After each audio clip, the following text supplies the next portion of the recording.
to consider before downsizing. For some, it's a welcome and exciting thing to look forward to. For others, it's something they'd rather not even think about, let alone actually do. Not to mention, you and your spouse may not even be on the same page with it. Downsizing can be an emotional decision and process, and it helps to take an objective look at it before you make any decisions. We don't intend to encourage or discourage you from downsizing. It's to help you give it appropriate thought and planning. That's right. There's no right or perfect time for everyone to downsize. Everyone's life, lifestyle, and financial picture are different. But one of the most common mistakes people make is to not downsize soon enough. And for some, the decision to downsize and the process of doing so can take some time. So while you may not be ready to downsize right now, starting to think it through and making a plan is one of the smartest things you can do. If you've already made that decision to downsize, we'll help you get there.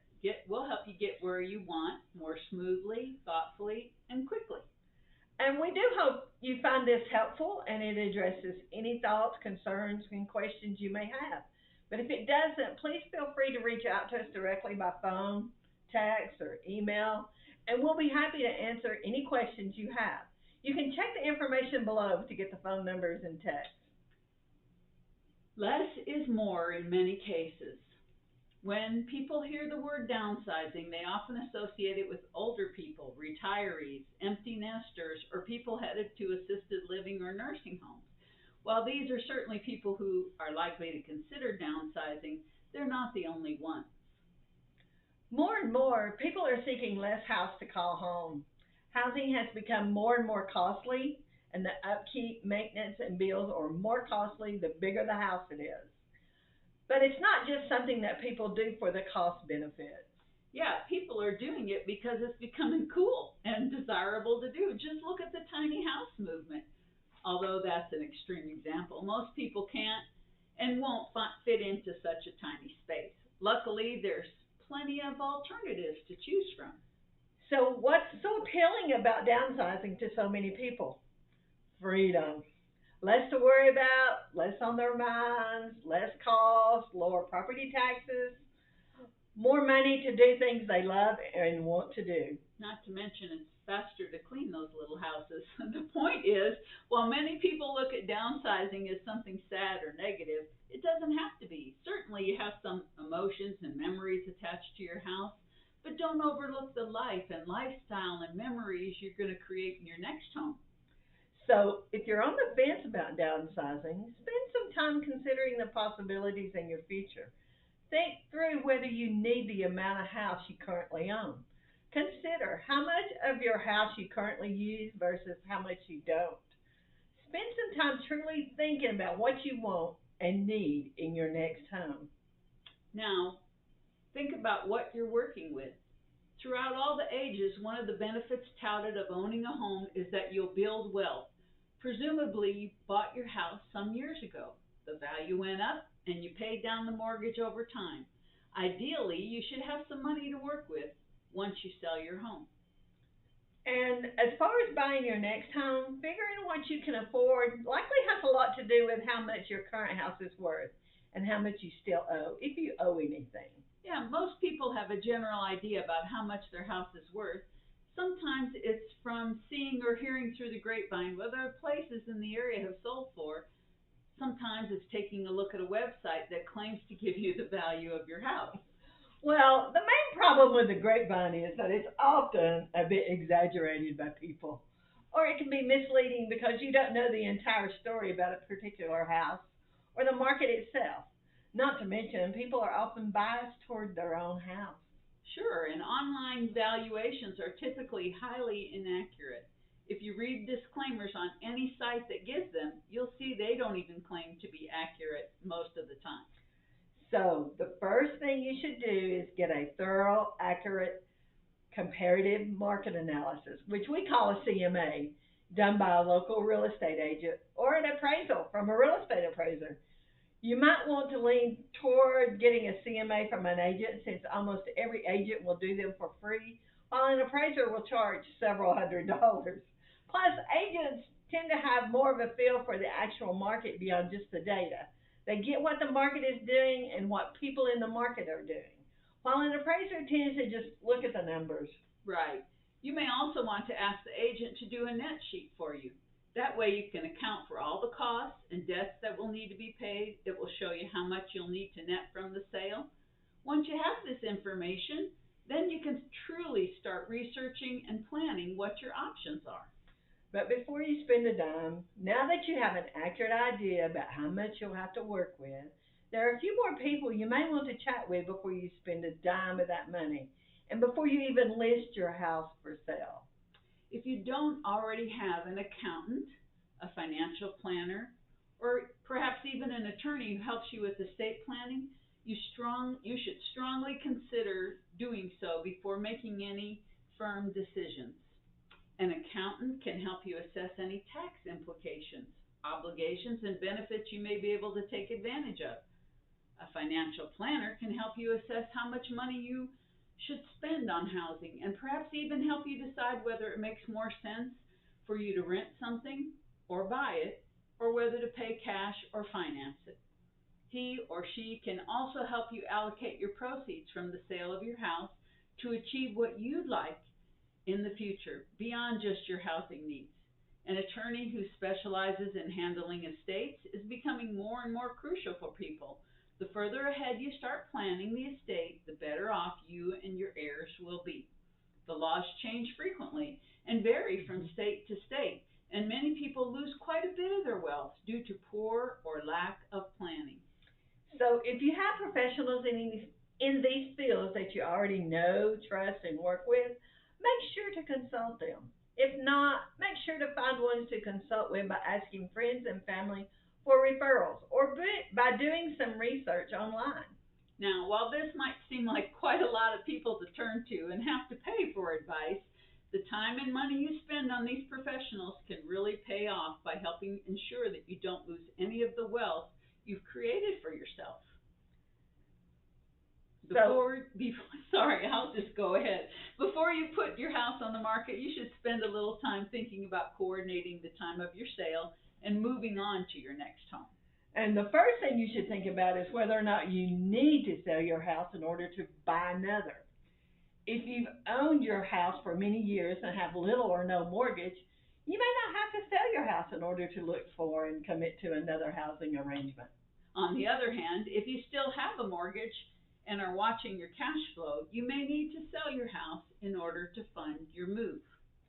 And if you'll be obtaining a mortgage to fund the purchase of your next home, make sure you speak with a lender and see what loan programs you qualify for. Depending on your financials, you may be approved to buy a place without having to sell first.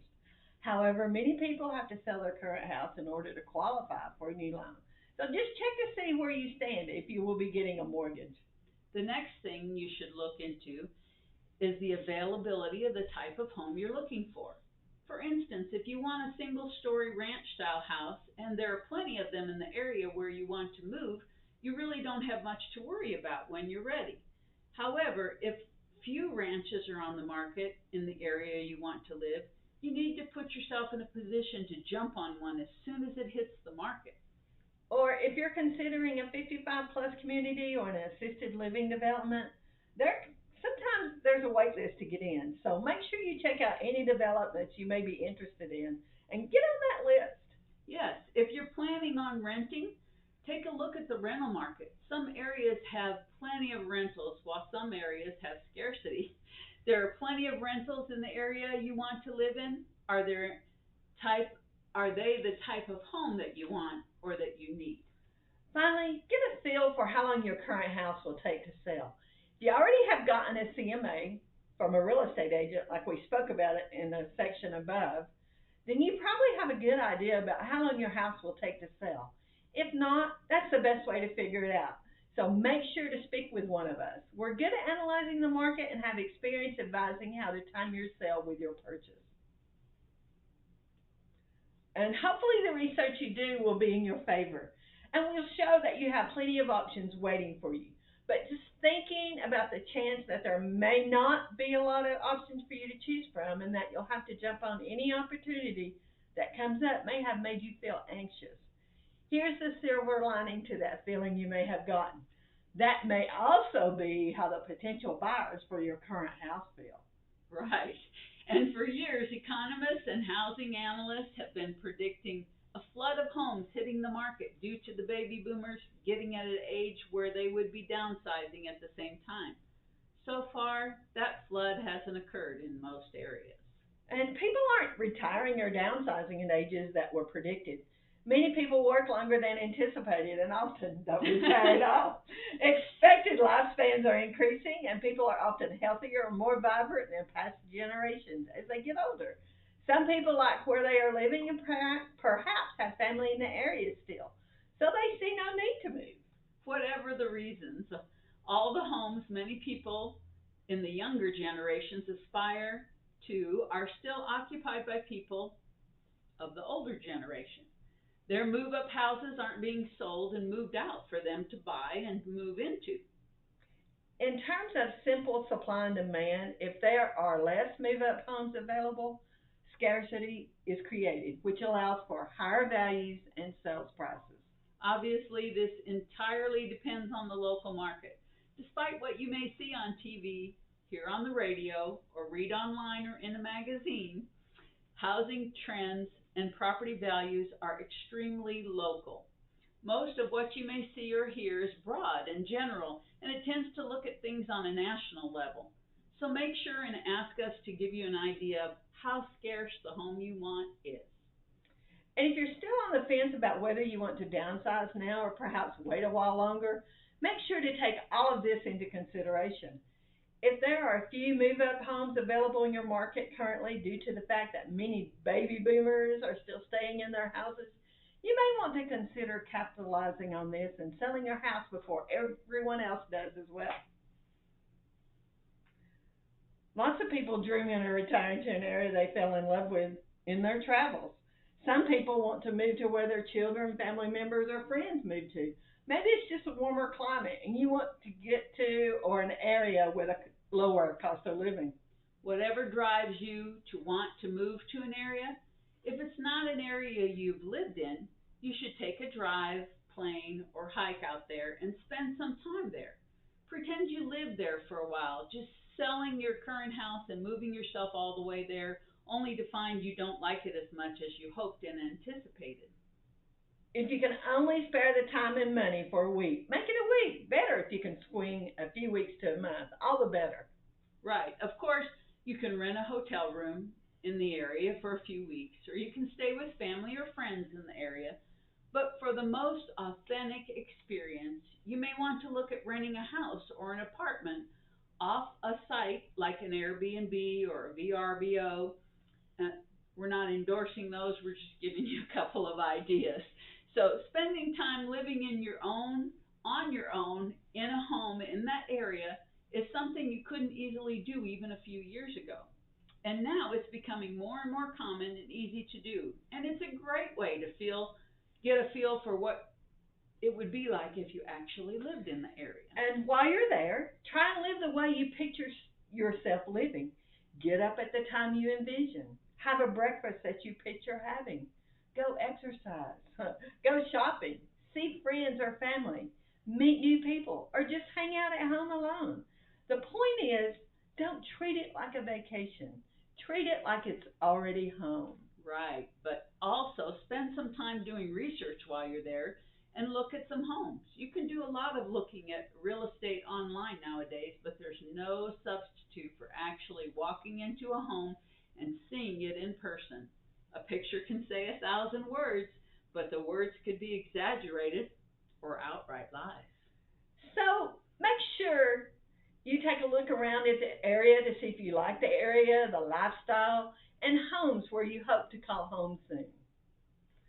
And when you decide to sell, it's pretty common for someone you know to say they'd like to buy the house. It might be a son or a daughter, a grandchild, niece, nephew, cousin, neighbor, or someone any of those people sort of know. So don't be surprised if someone you either know or sort of know says they'd like to buy your house. This can be great. if it works out. Unfortunately, it often doesn't. While there are many reasons it might not work out, here are the most common issues you might face. The person who's interested can actually afford to buy the house. They expect too much of a deal. They want you to give it to them. The timing isn't right. After consideration, they just don't want to buy the house for some reason.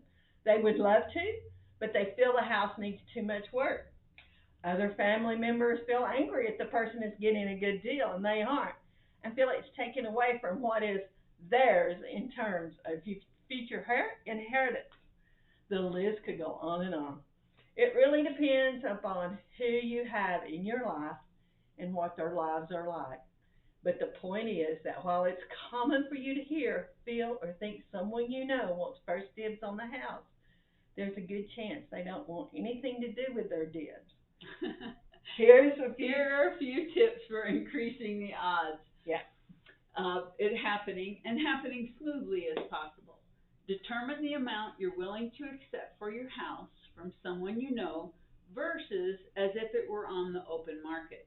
Most likely, you'll have to or want to give them a better deal, but communicate with everyone who might be affected by the sale and let them know. It helps for them to know because they'll know how they're being taken in. They'll know they're being taken into consideration. For instance, the relative who gets the better deal doesn't make as much as the others in the will. Put a deadline on when they need to make a decision. And here's a pro tip for you. On a related but opposite note, it's common for people to think and feel like someone in your family should want to buy the house. For example, some people feel like one of their children should want to buy the house and keep it for the family or raise their own family there. But sometimes the house or location isn't ideal for the child and their family for whatever reason. Don't get too hung up on the hope that someone in your family buys your house. Certainly, feel free to put the offer out there, but be careful not to make anyone feel pressured or guilty. And don't put off your plans forever, hoping they'll eventually change their mind. Make the proposal, then move on if they aren't sincerely interested. And declutter. When you're selling your house, you want to make sure it shows as well as possible in order to get the best possible price in the shortest amount of time. To achieve this, one of the most important things to do before putting it on the market is to declutter. Most people simply have more stuff than they need or use, and people get used to their own clutter. And clutter doesn't mean it's useless stuff that you need to throw away, though. Surely you should use the opportunity to go through everything you own and get rid of anything you don't want or need, especially when you're downsizing, since you'll have less room to keep unnecessary things. But there are probably some things you want to keep that take up too much space and would prevent your house from showing as nicely as it would otherwise. So go room to room, closet by closet, drawer by drawer. Don't strip the house down so much that it looks vacant, but keep the essentials and stage your house so it looks as good as possible. But do pack up the things you don't need on a daily basis while you sell your house. You'll be getting a head start on packing and moving. Rent a storage unit and store the stuff you want to keep. If you're on the fence about getting rid of something, throw it in storage for now. But if you don't miss it or need it the whole time, it's probably a good sign you don't need it to reclutter your new home with it once you're moving in. So use this as a good way to gradually part with things. And make a list or tag everything in the house that you don't want, need, or won't have room for. And have your family and friends come over to see if they want any of it. Like the piano or the grandfather clock that's been passed down for generations. Or the kids' stuff they never took with them when they moved out. Have a yard sale or sell things online that don't make the cut for you to keep or that nobody else in the family wants. Hire a company or rent a dumpster and get rid of anything that you aren't keeping or that nobody wants. One of the more common things real estate agents hear from people considering selling their house is that they're debating updating their house, debating that it is a smart move. And many people think that updating a house before selling is a smart thing to do. In a sense, it is. It'll most likely increase the value. and it will most likely help the house sell more quickly. But the problem is, Yeah. updating the house may not increase the value as much as it even costs to update. So updating your house may not actually make any monetary sense. It could literally lose you money. That being said, if your house is too outdated, it could get in the way of the house selling at all, or it could cause you to sell for less than you could have with some updates. I know that sounds wishy-washy, like a non-advice sort of thing, because it's both of those things. The truth is, there's no absolute answer or advice that can be given. It depends entirely upon the real estate market you're in and what else have the buyers in the market have to choose from. It also depends on your personal situation, whether it makes sense to do it financially. It takes some analysis and thought to make the best decision. So the best thing to do is speak with one of us and ask our advice on what you should or shouldn't do in terms of updating. Based upon your house, your current real estate market, and taking your personal situation into consideration. If you updated your home in the past, be honest with yourself about whether or not it still qualifies as updated. Too often, someone updated their home 20 or so years ago, and to them it is recently updated, but to most people in the market, it isn't.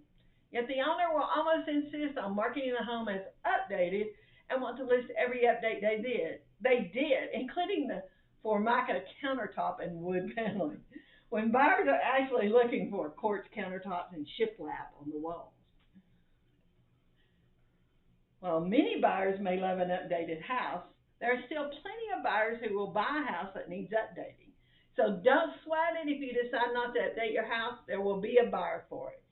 And if you've accurately analyzed the market, cost to renovate, and potential return on investment, you'll likely net more than if you spent the time and money on updating anyway. Yes, but one stance you may want to avoid is the attitude of I'm selling my house as is. I'm not fixing anything. The buyer can take it or leave it as far as I'm concerned. While the words may not come out exactly as quoted, it's a it's a sentiment that many homeowners utter when they're selling their house. Well, it would be ideal to find a buyer that gives you the highest possible price and doesn't squabble with you over anything that needs to be replaced or repaired. Your buyer will probably mention at least a few items that need to be addressed. Yeah, and many homeowners live with issues that they're able to ignore or are unaware of until a home inspector catches them. And then they figure that if they could live with the problem, the new owner can too. Or they can take care of it themselves if it bothers them that much. Owners often feel that a buyer is already getting a good deal on the house and don't want to spend any money fixing anything. Taking that stance can cost you a great buyer, and it can ultimately lose you money. If one buyer wants things replaced, repaired, or credited, it's likely that any other buyer will as well. It is not for the same issues than others, or even more issues on top of what the previous buyer found. So it's usually better for you to assess whether it makes more sense to agree to have the repairs made or give a credit toward the repair than it is to tell the buyer to take it or leave it. You basically have two choices. Take care of any necessary repairs or replacements before you put the house on the market, or you can let it ride and see what the home inspection reveals and what the buyer asks for, and deal with it by getting the repairs done or negotiating a credit. And neither decision is always the right approach. It depends on the current real estate market we're in, the repairs your house needs, your personal financial situation, your personal perspective. However, in order to make the best, most informed decision, it's a smart idea to ask us for our advice on how you should approach it. You can always take the advice or leave it. It's up to you. Right. Just because you're downsizing doesn't necessarily mean you haven't bought or sold a house recently, but for many people, that is the case. So there's a good chance that you bought your house decades ago. Even if the last time you bought and sold a house was recent as the 2000s, the way houses are bought and sold has changed considerably since then. Well, the process of buying and selling hasn't entirely changed, But the way the houses are marketed and how the buyers look at the houses sure has. The internet is now the most important and useful tool to real estate agents, homeowners, and home buyers. And not that long ago, anyone looking for a house to buy had to contact a real estate agent for access to everything that was on the market. Then they were only able to see one exterior picture, which was often in black and white. And now, pretty much every house on the market can be found online, and a buyer can see not just the outside, but the inside as well. There is no single universal or best marketing plan. Every real estate agent has their own approach. But make sure you hire an agent like us who utilizes the latest technology and marketing tactics available. A good marketing plan utilizing the best current practices isn't the only thing that your real estate agent should have. There are a lot of licensed real estate agents, and many agents can list a house, market it, and get it sold. Finding one that can list your house, market it, and get it sold for the highest possible price as quickly as possible is another thing altogether. Some agents are certainly better than others. But just because an agent may display the ability to do that doesn't mean that they're the best choice for you. Certainly, you want to find and hire an agent who can and will get your house sold for as much as possible, as quickly as possible, but you should also look for someone who has the specific experience helping people who are downsizing. And there are certain things that an agent needs to think about, prepare for, handle, avoid, and execute well on any sale. But when a client is downsizing, it often takes more thought, attention to detail, and care. Ultimately, the agent is helping a client make a huge life transition and handling what may be the largest asset of their net worth, which the client will be using to fund their future. It's both an important business transaction to manage well and an important personal and emotional event he or she needs to be able to help the client deal with. So hire us. We do not dismiss the importance of a downsizing move and just chalk it up to any other house sale. It's not. As we've discussed earlier, many people move out of the area when downsizing. So working with the same agent to sell your house and to buy or rent your next one may not be possible. If you are moving out of the area, we also already discussed the importance of spending time in the areas that interest you and to look at homes in the area while you're there. What a lot of people do when they start looking at real estate is to work with an agent they meet online while calling or emailing about listings they see. It isn't so much that they sought out the best agent in the area as it is that they just stumble into a relationship. There are a lot of moving parts, no pun intended, to moving from one area to another, whether you're downsizing or not. And having the agents you're working with in communication with each other will help you to have the smoothest move possible. So, if you're moving out of the area, make sure to spend some time finding the best agent in that area to help you buy or rent a home. If you already have an agent in each area that you know and trust, make sure to introduce them to each other and have them communicate and coordinate with each other during the process. If you don't have an agent, have your current agent to give us a call. We specialize communicating with other agents for a smooth transition. And if this was helpful, I hope you found this thoughtful, informative, and helpful. You might want to also read our booklet, The Ultimate Home Buyer's Guide or Home Seller's Guide. While this booklet addresses aspects you should consider specifically related to downsizing, my seller's guide gets into what you should expect from start to finish when selling a house. And it will help you sell your house for as much as possible and as quickly as possible. If you also plan on buying another home, you should also request and read a copy of our booklet, The Ultimate Buyer's Guide. That one will help you find the best home for your wants and needs and get it at the best possible price. Of course. Both of these booklets are free and there's no obligation. All you have to do is ask, and I'll send you copies of whichever ones you want. You can either send me an email, give me a call, or send a text. If you have any questions at all, please feel free to reach out and ask. We would love the chance to work with you when you're ready to get moving. Don't forget, see our contact information below.